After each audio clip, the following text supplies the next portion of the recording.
Hello Aruba travelers. We're here today to tell you a few things that you must know before you plan your trip to Aruba. Number one, you've got to complete an embarkation form 72 hours before you get on your flight. And what you're going to do is you're going to go to edcardaruba.com. You're going to have to fill out all the questions that they ask and get a green check mark at the end of that document. You're going to have to print it out and bring it to the airport with you.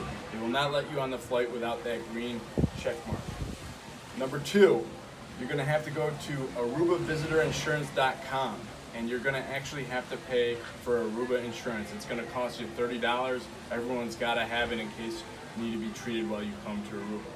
Number three, don't make the same mistake that we did, which was our travel agent told us that an antigen or a PCR test would be acceptable. So we got a rapid antigen test, and little did we know when we got here that was not acceptable. So when you come to Aruba, you're going to want to get a PCR test. Do not even get an antigen test, okay? If you get an antigen test, they're going to make you go into another line, and then you're going to have to pay $75 for a PCR test, which is ultimately going to take you another hour out of your travel time. And then once you get to your resort, they're going to quarantine you, and you're not going to be able to come out of your room until your results are given to you, which can take anywhere from 6 hours to 24 hours. So you could basically lose a day of your travel time because you got an antigen test. So learn from our mistake and get a PCR test, and you'll be happy that you do.